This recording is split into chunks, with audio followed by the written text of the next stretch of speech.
Fantastic.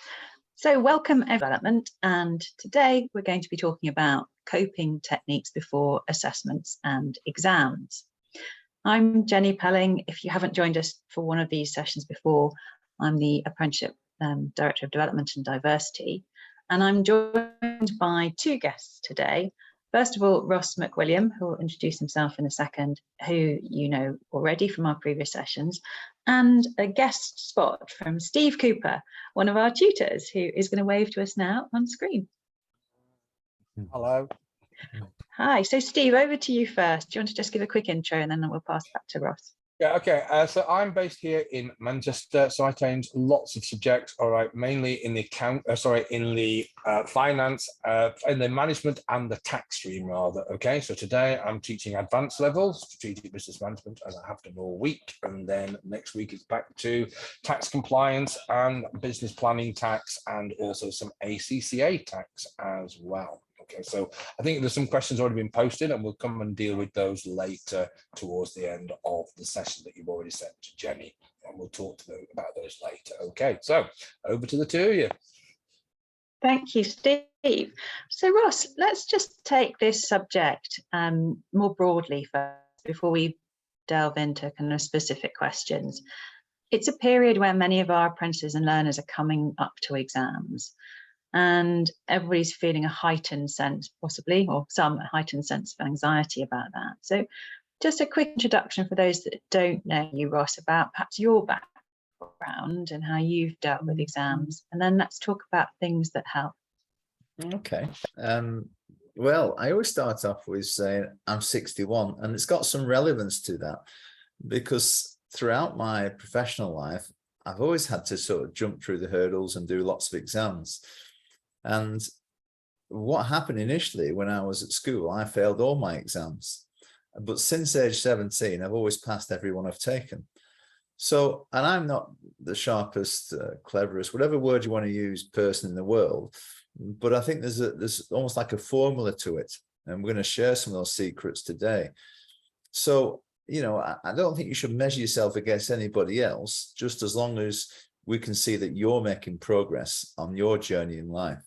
And there's going to be a few dips in that road at times, and it's how you respond to that rather than react to it that's really important.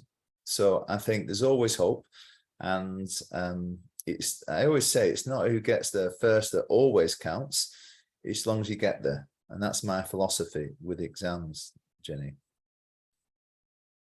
Yeah, good advice for us. So what are the kind of strategies that people could deploy when you're feeling, you know, in the run up to an assessment that it's all starting to feel a bit overwhelming and your brain is sort of panicking almost and you can't think clearly? What helps people? Yeah, we mentioned this yesterday. It's worth mentioning again. The biggest threat to yourself is yourself, your self-sabotage. And that happens in very obvious ways and sometimes very discreet ways, how we put ourselves down. And, you know, to take some responsibility off us, you know, we have many, many thoughts each day. Some people say up to 6,500. And, you know, 70% of those thoughts are quite negative, the way we're programmed for survival. And they don't serve us that well in modern day society. We're not going to hopefully suddenly drop down and die. We're not trying to protect ourselves from an imminent threat, but we're wired that way.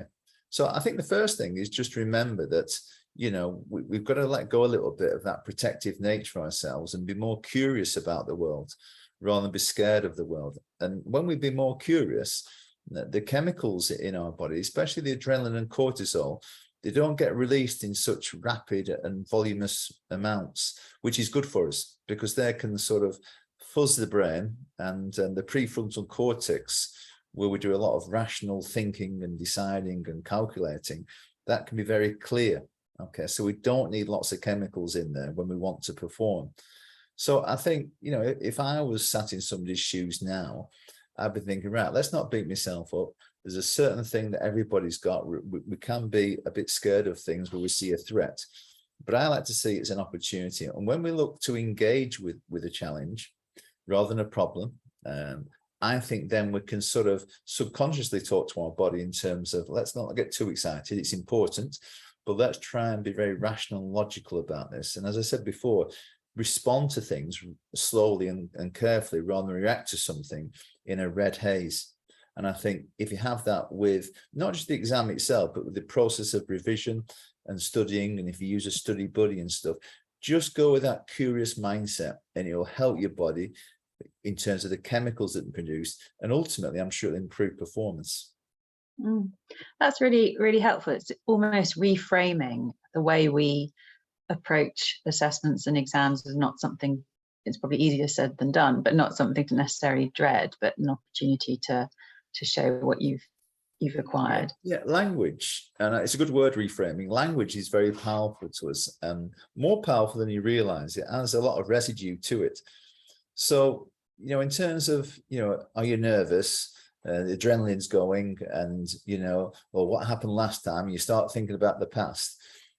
A lot of sports, excuse me, psychologists talk about using the word adrenalize, use it in a positive way. And often when we change words around, it encourages us rather than scares us. And often, I've worked with some sports elite athletes and coaches, and they talk about that awareness in our bodies of these chemicals, and just literally talking to ourselves. In the old days, they used to say when you had a negative thought that came in your head, you just push it away and just ignore it. And now they tend to encourage you to stay with it, to make friends with it. And there's a theory called acceptance commitment therapy, where by Dr. Russ Harris, talks about this all the time, of when this negativity comes in, either from the future, what's going to happen to my life, or the past, I failed it before, just play with that thought and stay with it. And I think it helps you then on a chemical level, but also in a clarity of the prefrontal cortex to think, right, I'm responding to this challenge now. So those are a couple of good tips. And if you want to put some breathing in there as well, where we breathe and we have the butterfly in our stomach and we breathe in. If I put my camera down a little bit, I think I mentioned this before, you breathe in. And as you breathe out, you touch, the stomach. 90% of our receptors of serotonin reside in our stomach. So breathe in and touch that stomach. And keep touching it. At the same time, those chemicals that have been overproduced, the adrenaline and cortisol mainly, will actually respond to that kinesthetic feedback of that breathing to calm us. And what's actually happening, we're distracting from those thoughts that are running away of failure. 70% of thoughts are negative. So we're challenging that at source. It's a good kinesthetic way to think about just getting us in that zone to use that prefrontal cortex. Yeah, I think that's really sound advice, because it's often in that moment where, the brain takes over and you might go into panic mode, and having strategies like that, the butterfly breathing, will help sort of ground and focus again. What other, I think in your slides, you've got some other examples, haven't you, of the ways that we can. Yeah, well, I'll just go with the reward. Calm I'm really stressed. The racing mind and help clarity. I have a reward, I think, if this is what I would do. So if I'm doing something that I find stressful, I'm not particularly enjoying, I know I have to do the studying, is then to have something at the end of it that would kind of get me through as well, to kind of, so I've got something, another slight focus, just to take my mind slightly off the stress that I'm feeling at the time. Certainly for something just before exams. Yeah, I think of the future before it's happened. I think that's always an interesting way to look at stuff. And when people perform in public, you often hear them say, yeah, I am a bit adrenalized. They won't say nervous, a lot of the top performers, but they can see how they want to feel afterwards. And they don't want that situation afterwards where they feel, I could have done better. They want to give it the best shot there and then. Yeah. Again, we're talking about Strictly Come Dancing before, and I think that's a good example of something, a 3-minute performance, and they're very nervous before, and these people are used to TV and cameras, but they get nervous, but they get into that nice zone where they perform, and afterwards they get all the credits and plaudits around that. So I think you're right, Steve, thinking future forward's good. I do think with people, it often is, confidence and self-esteem is a learned behavior. We're born with the same amount.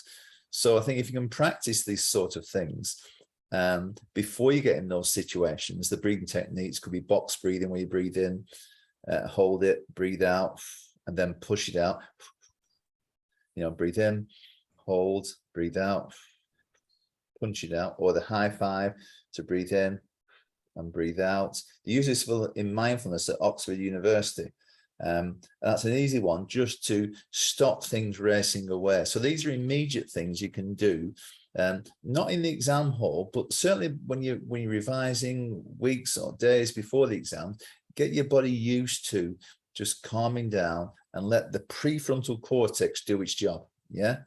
And this is the beauty sometimes, what people don't recognize is that if we're studying all the time, that's great to a point. And the point is that the brain needs to reflect and relax.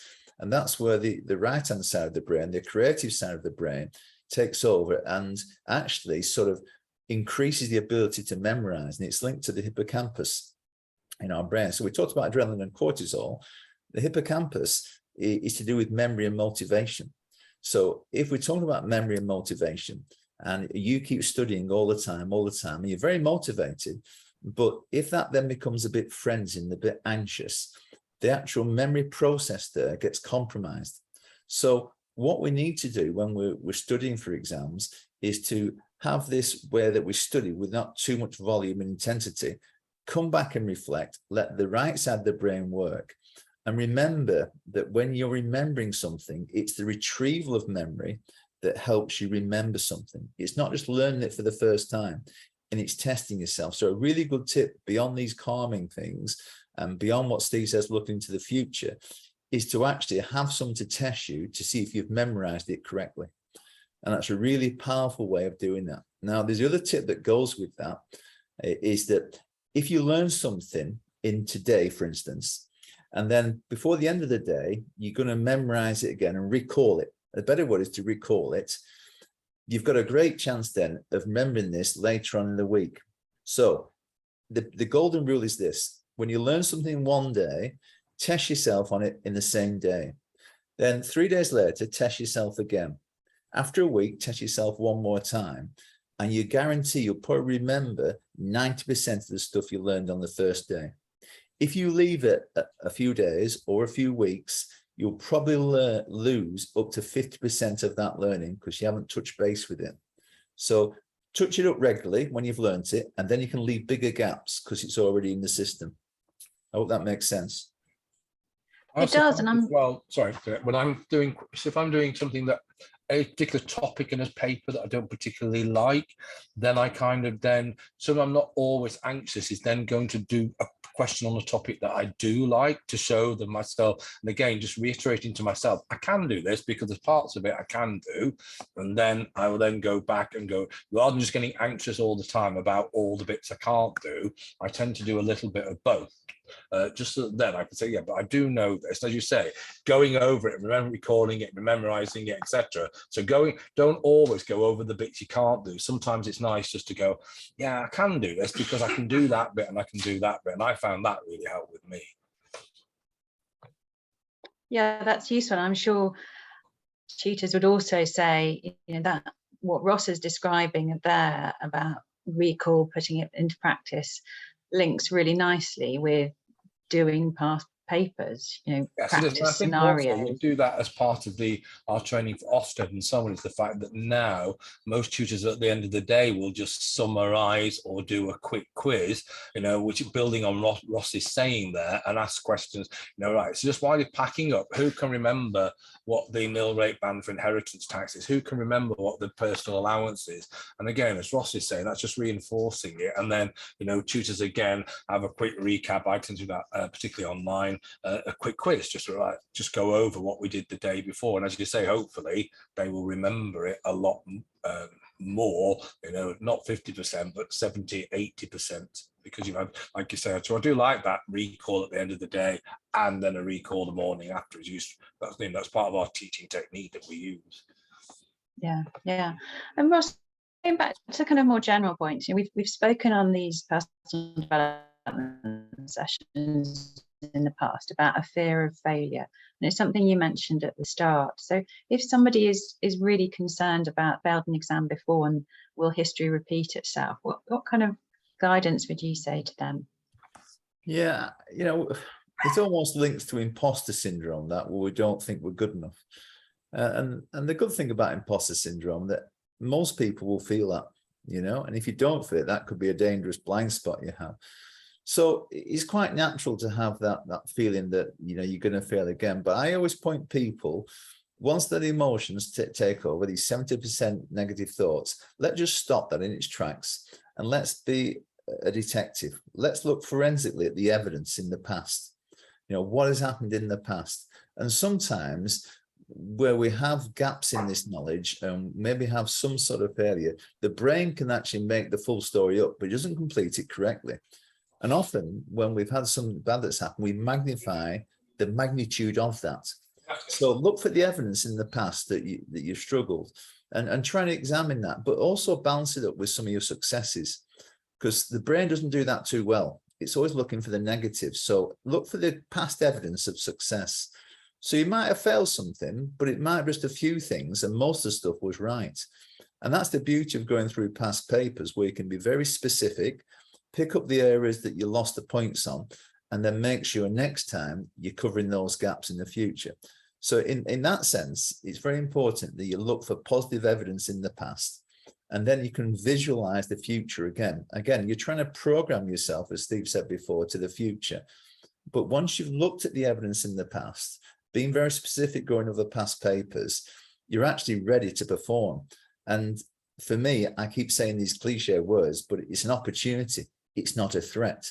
And every time I say that to myself, the logical, rational brain lights up and it wants to prove it, rather than the negative brain coming back with loads of adrenaline and cortisol. So in answer to your question, Jenny, it's looking for that evidence in the past, looking for the evidence in the current situation, revision, remembering stuff, to say to your brain, listen, there's some good evidence going on here, and the past doesn't define the future. Yeah, that's good advice. Thank you.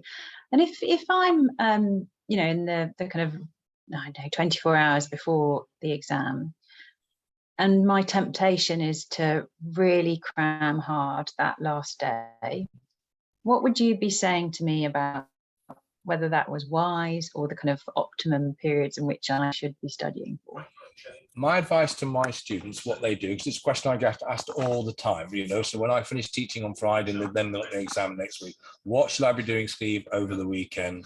So my general advice is, so if I finish on a Friday, exams the following Monday, I would probably say to them, right, they're all probably very tired, you're very tired, so I wouldn't do anything on the Friday night. Just give your brain a rest. You've had 5 full days and homework and so on. Your brain needs to catch up. It just needs a rest. And then over the weekend, set yourself realistic targets, not what you know, there may be we could cram, but you need to set yourself realistic targets. So for me personally, that would be, say, 6 hours on Saturday and 6 hours on Sunday. Now, me being a lark means that I would get up, bit of a lie-in, start at 9 o'clock. So then by 5 o'clock, I've finished. If I do feel like doing a little bit more, then that's a bonus. But I'm not then going to start to panic because I didn't think I was going to do, you know, I'd set myself things to do were going to take 9 hours and I've only done 6, because then the panic starts to set in. So I think it's important we set realistic targets of what we should do in those 2 days. And sleep. Make sure that you get plenty sleep. So when you go into that exam on Monday morning, you are fresh and ready to face it again, because that's what happens. The students have burned themselves out, you know, because it is hard. We think it's easy just sitting in the classroom, but even as tutors as well, it is incredibly tiring just sitting and studying. You know, you do 6 or 7 days in college, then you go home, you do another 3 hours, and you've done that Monday, Tuesday, Wednesday, Thursday. That's why you need to give your brain a rest on Friday and Saturday and Sunday night as well. The reward bit as well. So that's what my advice to my students is, what they should do. Yeah, useful. And if you, you know, this one for you, maybe you've done what Steve's saying, or I've done what Steve's saying. I've, you know, had my Friday night rest. I've worked hard Saturday and Sunday before my exam on the Monday, and I'm trying to get a good night's sleep, but my brain is really, really nervous now. And I lie there and I can't get to sleep. And then I worry that I'm not getting enough sleep, so I'll perform worse in the exam. And that keeps me awake for longer. So I'm in this vicious viral. Ross, what would you tell me when I'm really struggling to sleep because I'm so nervous about it? Yeah, I think this is the essence of today's webinar, really. Saying something which we all know about sleep and revision and someone to check it for us. But the reality is, how do we do that? How do we achieve that? And, sleep's a really good example. It's a window into the soul. It really is. If we're sleeping well, most things in life go pretty well. And if any sleep is compromised, we start to struggle. Yeah. So how do we do this? There are countless books on sleep. Dr. Matthew Walker, the sleep doctor, talks about lots of things. And I'm going to give people a few things they might not have heard of here. So it's all about routines. So it's very difficult to start a new routine that weekend before the Monday exam. So this starts beforehand. And one of the best tips I heard was to get yourself outdoors in the mornings and get the natural light. It doesn't have to be sunny, but just get the natural light. And that sort of checks your circadian cycle. So when you get light in the mornings, as we go through a day and towards the evening, if you can sort of dim your environment and have less interruptions from that blue light from TVs and phones, and make sure that when we go to our beds at similar times each night, these are these routines. We don't have that white light from outside. We have the room itself slightly colder than warmer. Apparently, if you wear pajamas, it's better than sleeping without pajamas on, to do with the temperature and sweating and recovering. It's about having things like which are known to work from a lot of research. For many people, having a bit of a milky drink before bedtime, not eating 3 hours before you sleep. Caffeine has a 10-hour shelf life in the system. So if you're asleep, drinking coffee after 12 o'clock and going to bed before 10, it might still be in the system. I know people say to me, Ross, it doesn't affect me. That's fine. I think those are people in a minority, and you've got to play the odds. So go to bed at a similar time. And people say that what is the best time? Well, again, there's evidence to suggest if you're going to bed regularly after 11 o'clock, then that's going to be more problematic for you, certainly in the medium to long term, with how your body's going to function. If you go to bed too early, okay, this isn't good for us in terms of our physiological state of our heart conditions, in terms of this beating cycle. So they reckon the best times is somewhere between 9:30 and 10:30. That's what some researchers have been led, but it's got to fit in with your lifestyle. There was a woman on Jeremy Vine's show a few months ago, and she said, Jeremy, I'm doing everything right. All the things I mentioned there. And Jeremy said, well, the sleep doctor said to me, you're getting too specific on something. It becomes a pressure, a burden on you. So all the things I mentioned, work with what you can. If it works for you, great, but don't feel as if you're missing out if you can't put all these 10 things in at once. I think that's really important to mention, that we can get obsessive about sleep. Yeah, I can relate to that. We've had a question in, which I'll ask you in a minute, Ross, but whilst we're addressing that one, I'll read the question first, which is, do you have any advice when working full-time, studying in the evening, and also being a single parent to help with coping techniques? And whilst you're thinking about that, Ross, I'm going to ask one to everybody else on the call. Let's share some suggestions. What coping techniques do you use before assessments and exams that you find helpful? So let's see what we can get shared as our kind of community today. So whilst people are typing that, Ross, back to you. Yeah, I think it always starts with the rationale. Why do you want to do the exams? And I think that links into motivation. And I see people do like the X factor. And this is, people stand on that X and then they get nervous. And my first thought is, well, you applied to do this and you're here now doing it. This is what your lifelong dream is. And yet the nerves take over. And I think once you can align your rationale for doing an exam, it helps with the nerves. I chose to be here. Fine. I didn't think it'd be like this. Okay, that's fine. Life is about opportunity and challenge and change. So I'm going to take the opportunity. So your rationale, why do you want the exams, needs to be really clear. I want it for a better life. I want it for more money. I want it for accreditation. I want it for success. I want a better time for life and time for my children. I think you've got to really nail that, the rationale. Because if that's not in place, this is an interesting fact going back to the hippocampus. if we're not fully motivated about the exam in place, the hippocampus doesn't remember as well. So when people con themselves, yeah, I can do it, and really they're thinking, I haven't done the revision, I'm not good enough. Well, actually, the memory's working against you. You've got to buy into this 100% in terms of how you think, how you study, and be very definite and specific about it. But then the secret now is, once you've bought into it, building that bit of relaxation in a routine before this exam, not just in that weekend. Build it in as rewards, as Steve said, regular rewards. I'm on a good flight path. I know I want to do this sort of stuff. I've got to work with my brain, got to work with the chemicals, and don't be too intense. That intensity can explode. So get your motivation right, write it down if you need to, get good habits, which includes that sleeping routines, weeks before this happens. And as you zoom towards the exams, try and be more specific to the task. So do a few X papers, look at some areas that you didn't do well last time, fill those gaps in. And then it becomes all about preparation for your routines, and not just relaxing, but relaxing, as I say, a half-hour session, because most people think revision should be hours. Just do a half hour power slot, have a go for it. That's great. I don't have to do volumes now. We taper down to the exams. So you should be doing less intensity, less frequency as we go to the exams, ready to build that capacity up to perform. And we talked about on Monday morning, to perform on Monday. So we taper down. And that's really important. A lot of athletes do this. They don't train crazy before a big event. They taper down, and we need to taper down for the exams as well. Yeah, brilliant answer, Ross. Absolutely brilliant, and brilliant comments in the chat from us as a community. Lots of really good advice and recommendations coming in from people about what they do. I've got one more sort of generic question for you, and then we've got some sort of exam related questions for Steve coming in.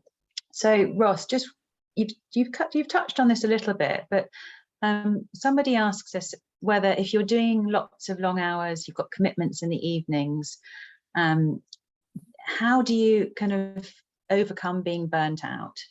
And we talked about this a little bit yesterday as well. Yeah. And the question is, do you feel a change of routine is essential? If you're feeling that way, you're burned out, and we use burnt out quite flippantly sometimes. If it's in the workplace, we talk about three components of burnout: falling out with colleagues, a lack of energy, and a lack of effectiveness or efficacy. So those are the three things we're looking for. And if you're experiencing those, and you might know this yourself, you feel a bit jaded and everything seems a hassle and the cogs are grinding and it's difficult. So, and I think going back to your original question, it's about this balance. You're juggling something, aren't you, with your exams, with your home life, your children's future. And, if anybody says that's easy, that's wrong. We're all different, but it's not an easy job. And I'm constantly amazed by people I come across who can do that really well. And you almost get into a robotic way of doing something. But here's what I think about it. You need sometimes to change up your routines, because if we do the same thing all the time, it can take us down a path that we don't want to go down. Now, sometimes that path could be a good one. Everything feels good. I'm doing this regularly. I'm doing so many hours study. I've got the kids here and I've got this other job on the side. And if it feels good, keep doing it. But if it's not feeling good, then it's pointless doing the same things over and over again. So I often talk about this frequency, intensity, and duration, which links to stress. So if your routines, if something's a bit too frequent, or it's too intense, or it lasts too long and it's not working for you, be prepared to manipulate those variables in your life. Mm-hmm. So again, there are lots of people with lots of responsibilities. Some people sometimes cope better than other people, but it's up to you to find out the routines that work for you. Don't be scared of changing them around, but think about those three principles I've just mentioned there. Am I doing something too often, too frequently? Am I putting too much effort in for too long? And that's that duration bit at the end, because the duration bit is something that most people struggle with. So when I exercise now, for instance, I don't do the 2-hour sessions. I do more the express sessions at 45 minutes. I need less and my body performs better. And I think as you taper towards this exam, that's the same principles I'm talking about. You're juggling stuff around. Well, let's not keep pushing it. If it feels that grind, you're falling out with college, your lack of energy, let's just maneuver those things around a little bit more. Yeah, yeah, I hear that.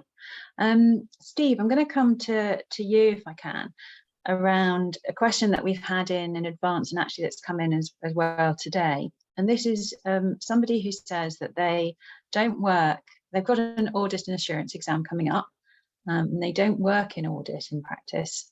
And how can they cope best and prepare best for that exam? I think, sorry, you're on mute, Steve. So I work for a small company. I never did an audit in my life. So yes, the audit was a bit of a grind for me. And it's a bit embarrassing to say I only got 9.5 in a mock exam, but there we go. So what my tutor said to me, 2 things I learned from that. First of all, I just went to the model answer. I looked at my answer and I highlighted on the model answer where I got my 9.5 marks. As you can imagine, it didn't take very long because I only got 9.5.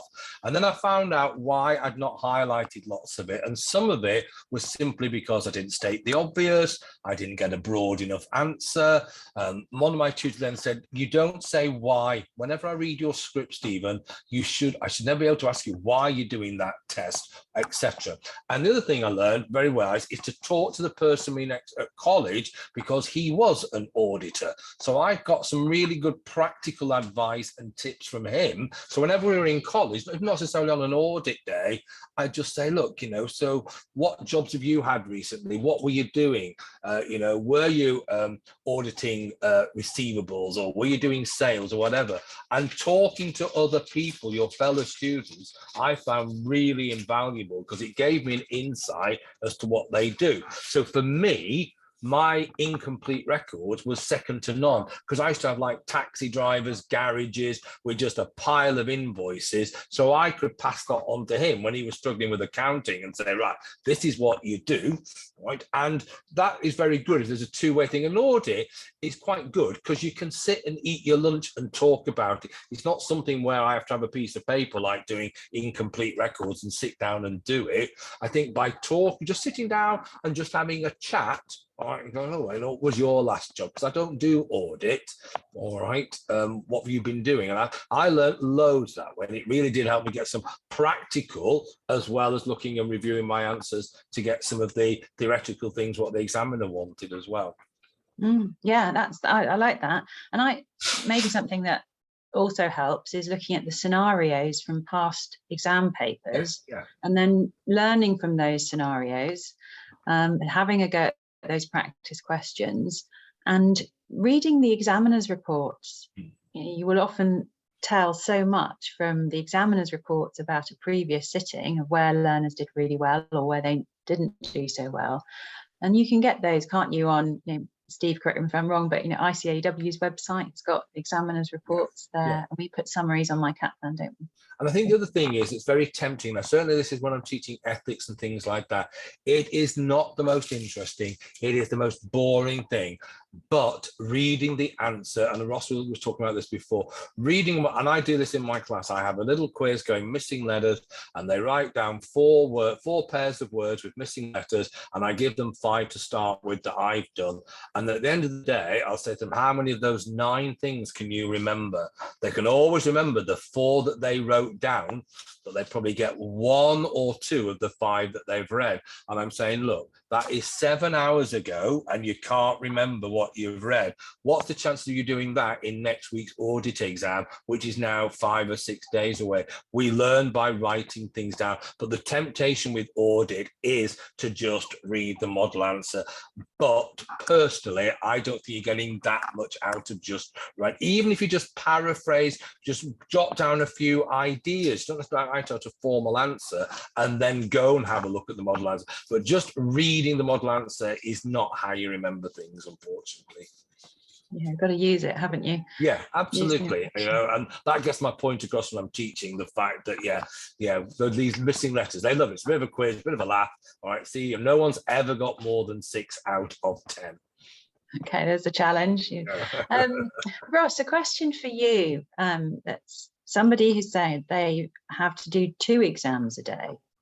So psychologically, mentally, you know, how do you cope with that second exam when you're geared up for the first one, your focus has been on that, and then you've got to go again in the afternoon?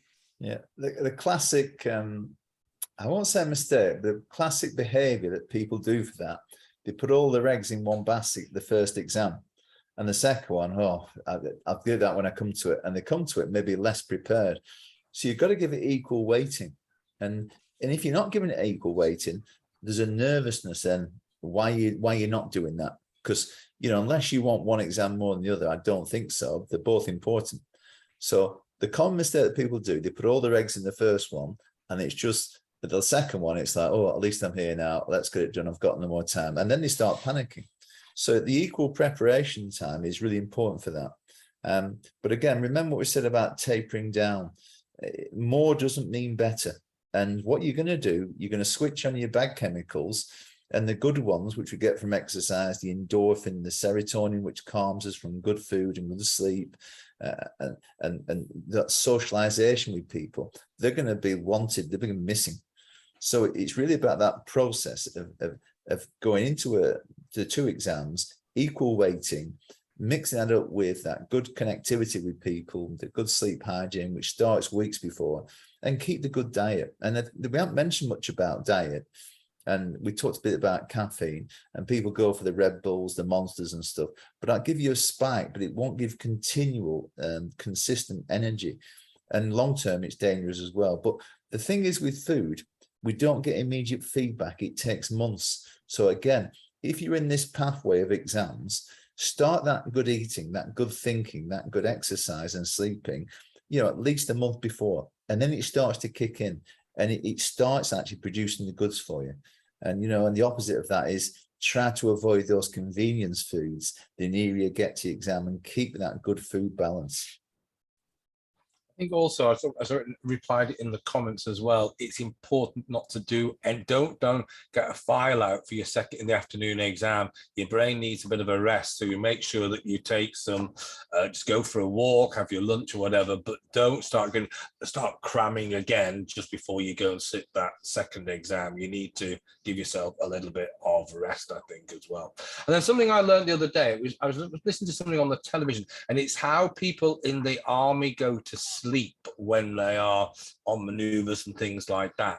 I haven't tried it, but apparently it works, where you start thinking about the top of your head, and you just go gradually and think about your ears and you just relax each bit of your body, but you do it very, very slowly, you know, just relaxing your eyebrows, relaxing your eyes. I'm falling asleep myself here doing it. And then, you know, the same with your mouth, and then your shoulders, and just focus, and it'll take 2 or 3 minutes to go from your head to your feet.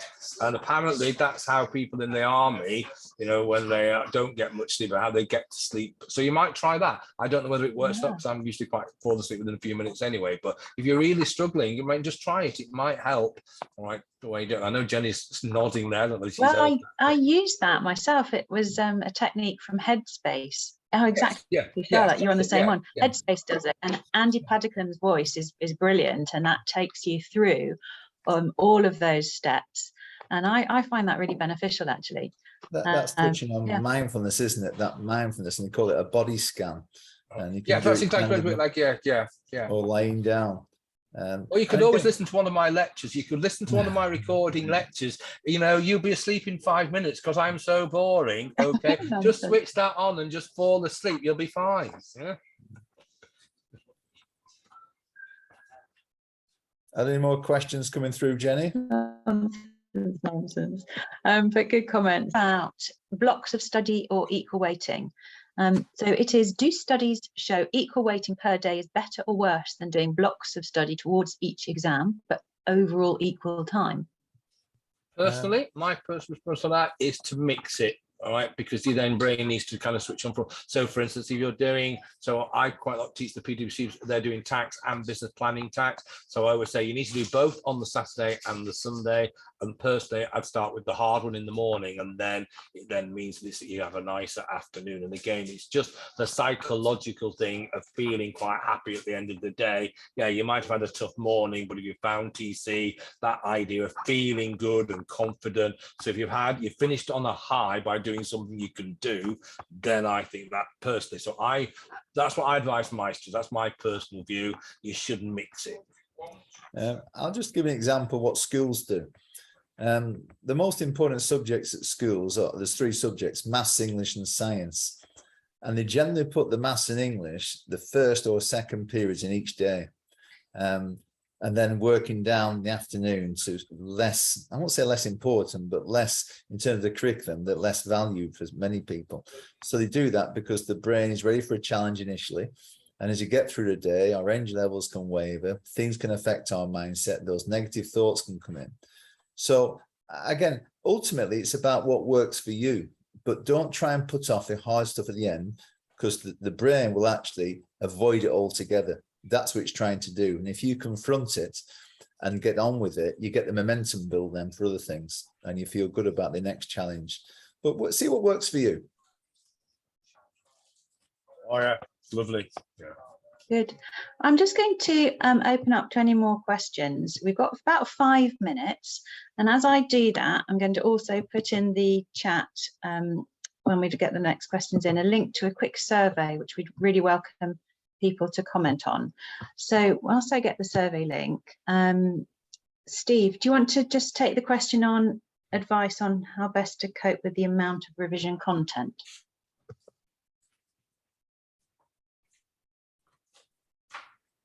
Steve, are you able to do that one? Sorry, Jenny, just repeat again the question. Sorry. Yeah.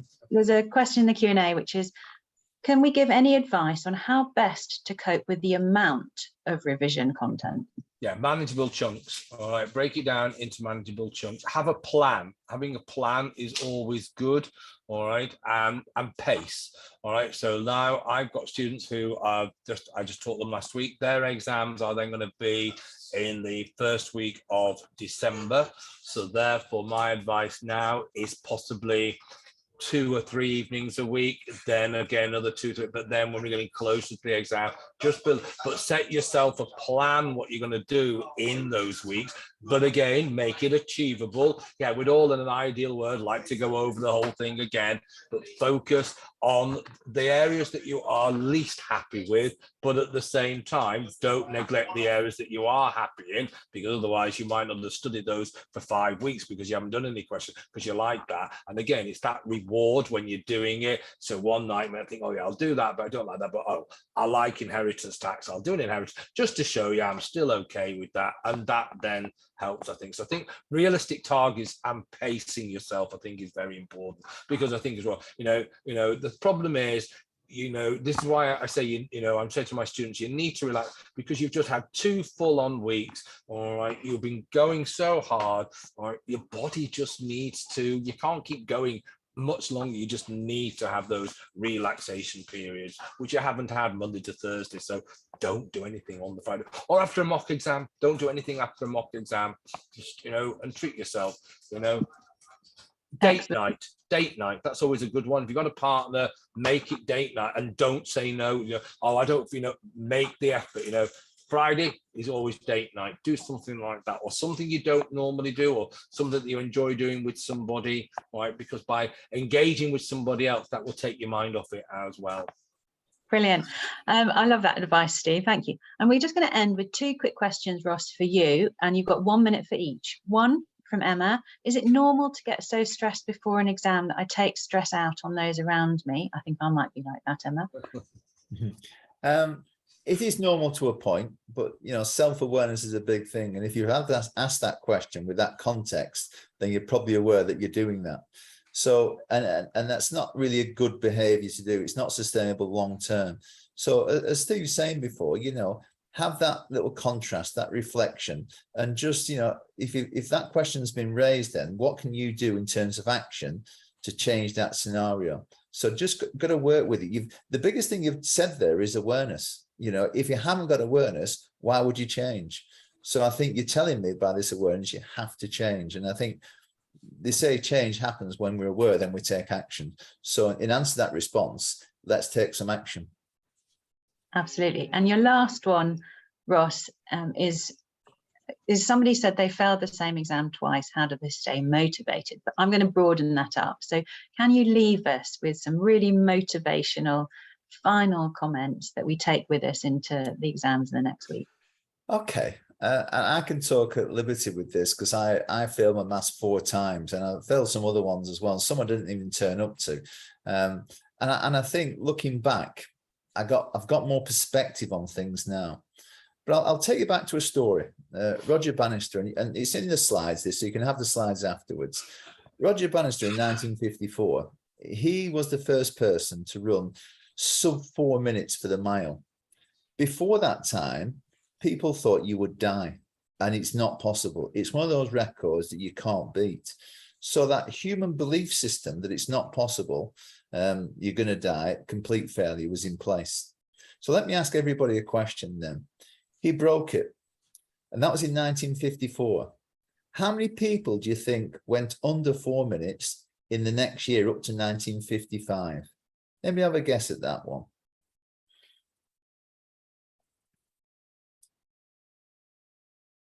Because this links back to belief. 9, 4, 5, 9. Okay. 30, 0. The answer is 30. That's a good answer. 30 people then did it. Now, let's go for the next year, 55 to 56. That's 2 years after the record was broken. How many people went sub 4 minutes? And the answer will amaze you. 63, 56, upwards of 100, says Mike. 5,000. 300. And what's happening is that people realized that you didn't die, and then they thought, I want to be number 2. I want to be the 3rd fastest, 4th fastest. And that's when the competitive nature of human beings is very good. We've given the safety blanket. I'm not going to die. Let's go for it. And what you've seen then is people stopping the negative thoughts in our system and giving themselves 100% to something. And it becomes enjoyable. It becomes a real good challenge. There's no fear. Once you take fear out of your equation, you'll be surprised how your limitations just drift away and your ceiling of opportunity increases. So that's my final message. Take that fear away and be like more Roger Bannister. Be more Roger Bannister. Take the fear away and see it as an opportunity.